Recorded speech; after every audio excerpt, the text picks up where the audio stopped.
नमस्कार दोस्तों आप सभी का हार्दिक स्वागत है आपके अपने YouTube चैनल पे। दोस्तों आज हम बात कर रहे हैं UP triple S C video के महत्वपूर्ण प्रश्नोत्तरी की। तो दोस्तों आज का हमारा टॉपिक है सामान्य हिंदी। तो ज़्यादा देर न करते हुए स्टार्ट करते हैं क्वेश्चन नंबर 1 से। क्वेश्चन नंबर 1, राज्य सरकारों द्वारा जारी आदेश किस नाम से जाने जाते हैं? तो दोस्तों जो आदेश राज्य सरकार द्वारा जारी होते हैं उन्हें क्या बोलते हैं? राज्य शासनादेश बोलते हैं। आंसर क्या हो जाएगा? Option B. अगले क्वेश्चन की बात करते हैं, क्वेश्चन संख्या 2, इनमें से कौन सा कार्यालय आदेश का मूल गुण नहीं है? तो बताइए दोस्तों कौन सा मूल गुण नहीं है? बाहर भीतरी बातें, ये कार्यालय आदेश का मूल गुण नहीं है। आंसर क्या हो जाएगा? Option C. अगले क्वेश्चन की बात करते हैं, क्वेश्चन संख्या 3, अपने कार्यालय से अनुभव प्रमाण पत्र लेने के लिए किसे आवेदन पत्र लिखेंगे? तो दोस्तों किसको लिखते हैं? ये व्यवस्थापक महोदय को लिखते हैं। आंसर क्या हो जाएगा? ऑप्शन संख्या सी। अगले क्वेश्चन की बात करते हैं, क्वेश्चन संख्या 4, निम्नलिखित में से कौन सा मूल दीर्घ स्वर है? तो बताइए दोस्तों मूल दीर्घ स्वर कौन सा है? देखिए बड़ा ऊ, बड़ा आ और बड़ी ई, या तीनों मूल दीर्घ स्वर है। आंसर क्या हो जाएगा? ऑप्शन संख्या डी, उक्त सभी। अगले क्वेश्चन की बात करते हैं, क्वेश्चन संख्या 5, निम्नलिखित में से शुद्ध वर्तनी वाला शब्द कौन सा है? तो बताइए दोस्तों प्रदर्शनी कैसे लिखते हैं? तो दोस्तों ऑप्शन संख्या बी, देखिए प्रदर्शनी इस तरह लिखते हैं, ठीक है।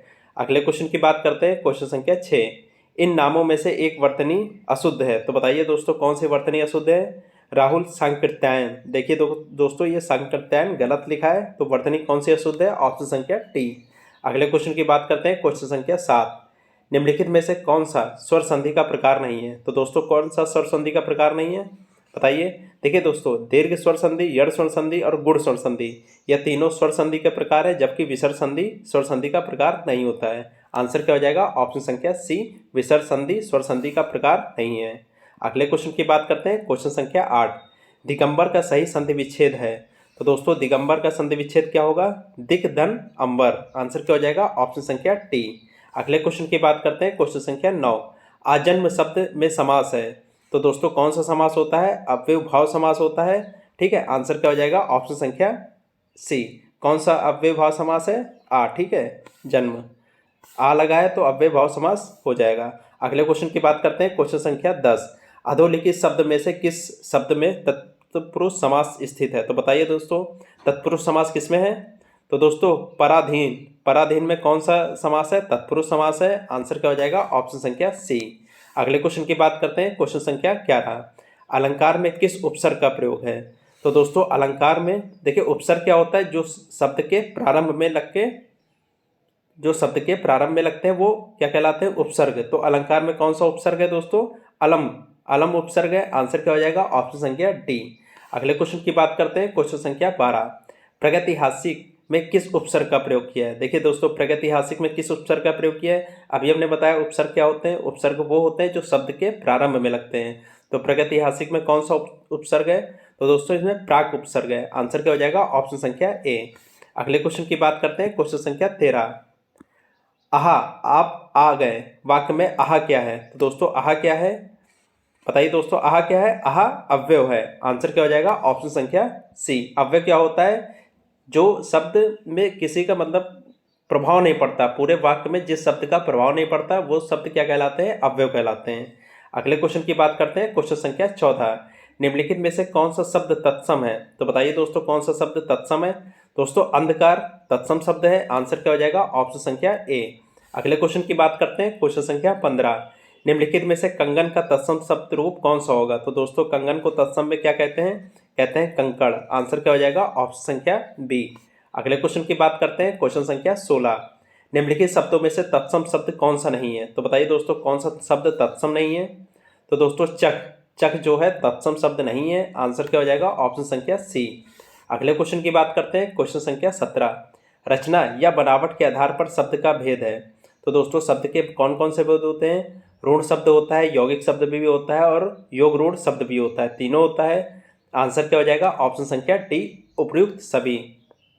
अगले क्वेश्चन की बात करते हैं, क्वेश्चन संख्या 18, निम्नलिखित में से कौन सा शब्द समूहवाचक संज्ञा है? तो बताइए दोस्तों कौन सा शब्द समूहवाचक संज्ञा है? देखिए कक्षा, कक्षा में बहुत सारे विद्यार्थी होते हैं ना, तो कक्षा समूहवाचक संख्या कहलाती है। आंसर क्या हो जाएगा? ऑप्शन संख्या डी। अगले क्वेश्चन की बात करते हैं, क्वेश्चन संख्या 19, इनमें से कौन द्रव्यवाचक संज्ञा है? तो बताइए दोस्तों कौन सी द्रव्यवाचक संज्ञा है? देखिए लोहा, लोहा एक द्रव्यवाचक संज्ञा कहलाती है। आंसर क्या हो जाएगा? ऑप्शन संख्या ए। अगले क्वेश्चन की बात करते हैं, क्वेश्चन संख्या 20, मैं अपने आप वस्त्र साफ कर लेता हूँ, इस वाक्य में कौन सा सर्वनाम है? तो दोस्तों इसमें है निजवाचक सर्वनाम। आंसर क्या हो जाएगा? ऑप्शन संख्या सी।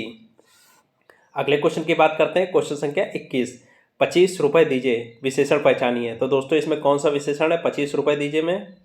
तो बताइए दोस्तों इसमें कौन सा विशेषण है? इसमें निश्चित संख्यावाचक है, क्योंकि संख्या निश्चित कर दी गई है कि हमको 25 रुपये ही चाहिए। ठीक है, तो इसमें निश्चित संख्यावाचक विशेषण है। आंसर क्या हो जाएगा? ऑप्शन संख्या सी। अगले क्वेश्चन की बात करते हैं। क्वेश्चन संख्या 22, क्रिया के जिस रूप से वर्तमान में क्रिया के होने की संदेह हो वह क्रिया का संदर्भ क्या कहलाता है? तो दोस्तों वह कहलाता है संदिग्ध वर्तमान काल। आंसर क्या हो जाएगा? ऑप्शन संख्या सी। अगले क्वेश्चन की बात करते हैं। क्वेश्चन संख्या 23, हमें प्रतिदिन सूर्य नमस्कार करना चाहिए, रेखांकित शब्द को पहचानिए। तो दोस्तों रेखांकित शब्द क्या है? प्रतिदिन। और प्रतिदिन क्या होता है ये? तो दोस्तों ये बताइए प्रतिदिन क्या है? प्रतिदिन एक अव्यय है। ठीक है, आंसर क्या हो जाएगा? ऑप्शन संख्या बी। अगले क्वेश्चन की बात करते हैं। क्वेश्चन संख्या 24, अव्यय है, श्रेणीवाचक अव्यय है। आंसर क्या हो जाएगा? ऑप्शन संख्या सी। अगले क्वेश्चन की बात करते हैं। क्वेश्चन संख्या 25, इनमें से किस शब्द के पर्यायवाची गलत हैं? तो बताइए दोस्तों किस शब्द के पर्यायवाची गलत है? देखिए सूर्य, दिवस, याम, वासर। ठीक है, इसका पर्यायवाची गलत है। आंसर क्या हो जाएगा? ऑप्शन संख्या डी। अगले क्वेश्चन की बात करते हैं। क्वेश्चन संख्या 26, हाथी का पर्यायवाची बताओ। तो दोस्तों हाथी का पर्यायवाची क्या होता है? मतंग होगा। आंसर क्या हो जाएगा? ऑप्शन संख्या सी। अगले क्वेश्चन की बात करते हैं। क्वेश्चन संख्या 27, निम्नलिखित में से उद्धत शब्द का विलोम क्या होगा? तो दोस्तों उद्धत शब्द का विलोम क्या होगा? विनीत। आंसर क्या हो जाएगा? ऑप्शन संख्या डी। अगले क्वेश्चन की बात करते हैं। क्वेश्चन संख्या 28, उन्मूलन का विलोम है। तो दोस्तों उन्मूलन का विलोम क्या होगा? ये होगा निमीलन। आंसर क्या हो जाएगा? ऑप्शन संख्या बी। अगले क्वेश्चन की बात करते हैं। क्वेश्चन संख्या 29, नायक और नायिका एक दूसरे डैश में तड़पते हैं, रिक्त स्थान के लिए उचित शब्द चुनिए। तो दोस्तों इसमें रिक्त स्थान में कौन सा शब्द आएगा? नायक और नायिका एक दूसरे के वियोग में तड़पते हैं। आंसर क्या हो जाएगा? ऑप्शन संख्या डी। अगले क्वेश्चन की बात करते हैं। क्वेश्चन संख्या 30, करुणा किसी रिक्त स्थान की अपेक्षा नहीं करती, रिक्त स्थान के लिए उचित शब्द चुनिए। तो दोस्तों इसमें क्या भरा जाएगा? करुणा किसी प्रतिकार की अपेक्षा नहीं करती। आंसर क्या हो जाएगा? ऑप्शन संख्या बी। अगले क्वेश्चन की बात करते हैं। क्वेश्चन संख्या 31, जिसका शत्रु जन्मा ही ना हो उसके लिए एक शब्द कौन सा है? तो दोस्तों बताइए जिसका शत्रु जन्मा ही ना हो क्या बोलते हैं दोस्तों? तो दोस्तों उसे बोलते हैं अजातशत्रु। आंसर क्या हो जाएगा? ऑप्शन संख्या सी, जिसका शत्रु जन्मा ही ना हो। अगले क्वेश्चन की बात करते हैं। क्वेश्चन संख्या 32, अकथनीय शब्द के लिए सर्वोत्तम वाक्य का चयन कीजिए। तो दोस्तों अकथनीय शब्द के लिए सर्वोत्तम वाक्य कौन सा है? तो दोस्तों है जिसके बारे में कुछ कहा ना जा सके। क्या कहलाता है? अकथनीय। आंसर क्या हो जाएगा? ऑप्शन संख्या सी। अगले क्वेश्चन की बात करते हैं। क्वेश्चन संख्या 33, चौकड़ी भूल जाना मुहावरे का अर्थ बताइए। तो दोस्तों चौकड़ी भूल जाना का मतलब राह न सूझना। आंसर क्या हो जाएगा? ऑप्शन संख्या सी। अगले क्वेश्चन की बात करते हैं। क्वेश्चन संख्या 34, जूतियों में दाल बांटना मुहावरे का सही अर्थ है। तो दोस्तों जूतियों में दाल बांटना मतलब क्या होता है? ये होता है लड़ाई झगड़ा हो जाना। आंसर क्या हो जाएगा? ऑप्शन संख्या डी। अगले क्वेश्चन की बात करते हैं। क्वेश्चन संख्या 35, काला अक्षर भैंस बराबर लोकोक्ति का निम्नलिखित में से उपयुक्त अर्थ चुनिए। तो दोस्तों काला अक्षर भैंस बराबर क्या बोलते हैं? इसका अर्थ क्या होता है? इसका अर्थ होता है पढ़ा लिखा ना होना। आंसर क्या हो जाएगा? ऑप्शन संख्या ए। अगले क्वेश्चन की बात करते हैं। क्वेश्चन संख्या 36, निम्नलिखित में से मिश्र वाक्य का चयन करिए। तो दोस्तों मिश्र वाक्य कौन सा है बताइए? यह है जो विद्यार्थी परिश्रमी है वह अवश्य सफल होगा। यह मिश्र वाक्य है। आंसर क्या हो जाएगा? ऑप्शन संख्या सी। अगले क्वेश्चन की बात करते हैं। क्वेश्चन संख्या 37, परिश्रम करके सफलता प्राप्त करो में वाक्य का प्रकार कौन सा है? तो बताइए दोस्तों कौन सा प्रकार है? यह है संयुक्त वाक्य। आंसर क्या हो जाएगा? ऑप्शन संख्या सी, परिश्रम करके सफलता प्राप्त करो, यह संयुक्त वाक्य है। अगले क्वेश्चन की बात करते हैं। क्वेश्चन संख्या 38, सही विकल्प का चयन करें जो शुद्ध वाक्य है। तो दोस्तों सही विकल्प क्या है? तुम अपना काम करो। आंसर क्या हो जाएगा? ऑप्शन संख्या डी। अगले क्वेश्चन की बात करते हैं। क्वेश्चन संख्या 39, कर्मवाच्य में प्रधान होता है। तो दोस्तों कर्मवाच्य में प्रधान क्या होता है? कर्म होता है। आंसर क्या हो जाएगा? ऑप्शन संख्या डी। अगले क्वेश्चन की बात करते हैं। क्वेश्चन संख्या 40, से पृथक होने के अर्थ में किस कारक का प्रसर्ग है? तो दोस्तों यह किस कारक का प्रसर्ग है? यह अपदान कारक का प्रसर्ग है। ठीक है, आंसर क्या हो जाएगा? ऑप्शन संख्या डी। अपदान कारक में क्या होता है? से पृथक होने के अर्थ में। अगले क्वेश्चन की बात करते हैं। क्वेश्चन संख्या 41, राधा ने कृष्ण से बातें की, रेखांकित शब्द के आधार पर बताइए कौन सा कारक है? तो दोस्तों रेखांकित शब्द क्या है? ने। और ने कौन सा कारक आता है? तो दोस्तों ने में कौन सा कारक हो जाएगा, कर्ता कारक है, कर्ता ने, ठीक है, कर्ता ने कर्म को, ठीक है, कर्ता ने, तो कौन सा कारक है, कर्ता। आंसर क्या हो जाएगा, ऑप्शन संख्या ए। अगले क्वेश्चन की बात करते हैं, क्वेश्चन संख्या 42। निम्नलिखित में से कौन सा शब्द स्त्रीलिंग है, तो बताइए दोस्तों कौन सा शब्द स्त्रीलिंग है। तो दोस्तों देवनागरी यह स्त्रीलिंग शब्द है। आंसर क्या हो जाएगा, ऑप्शन संख्या बी। अगले क्वेश्चन की बात करते हैं, क्वेश्चन संख्या 43।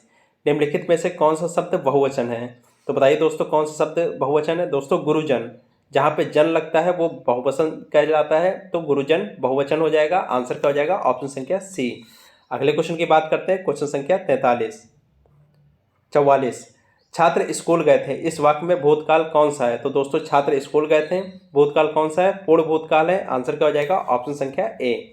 अगले क्वेश्चन की बात करते हैं, क्वेश्चन संख्या 45। निम्नलिखित में से निपात का उदाहरण कौन सा है।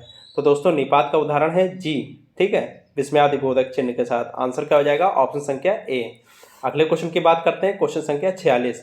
शुद्ध वाक्य का चयन कीजिए। तो दोस्तों शुद्ध वाक्य क्या है, उसे शिमला जाना है। आंसर क्या हो जाएगा, ऑप्शन संख्या टी। अगले क्वेश्चन की बात करते हैं, क्वेश्चन संख्या 47। भारतीय संविधान की 8वीं अनुसूची में शामिल भाषाओं की संख्या है। तो दोस्तों कितनी संख्या है, 22 भाषाएं होती हैं। आंसर क्या हो जाएगा, ऑप्शन संख्या सी। अगले क्वेश्चन की बात करते हैं, क्वेश्चन संख्या 48। मैथिली बोली किस लोकप्रिय कवि हैं। तो दोस्तों कौन से लोकप्रिय कवि हैं, यह है विद्यापति। आंसर क्या हो जाएगा, ऑप्शन संख्या सी। अगले क्वेश्चन की बात करते हैं, क्वेश्चन संख्या 49। गुणता शिक्षा के अधिकार का अभिन्न अंग है, वाक्य का उचित अंग्रेजी में अनुवाद कीजिए। तो दोस्तों इसका उचित अंग्रेजी में अनुवाद क्या होगा, quality is a integral part of the right to education, ठीक है। आंसर क्या हो जाएगा, ऑप्शन संख्या ए। अगले क्वेश्चन की बात करते हैं, क्वेश्चन संख्या 50। Prosperity of agriculture sector is the critical importance to India, वाक्य का उचित हिंदी में अनुवाद कीजिए। तो दोस्तों इसका हिंदी अनुवाद क्या हो जाएगा, कृषि क्षेत्र की समृद्धता भारत के लिए क्रांतिक महत्व की है। आंसर क्या हो जाएगा, ऑप्शन संख्या बी। दोस्तों अगर आपने चैनल को सब्सक्राइब नहीं किया तो चैनल को सब्सक्राइब कर लीजिए, लाइक कर दीजिए, बेल आइकन प्रेस कर दीजिए तथा आपके जितने भी साथी हैं सबको शेयर कर दीजिए। तब तक के लिए धन्यवाद।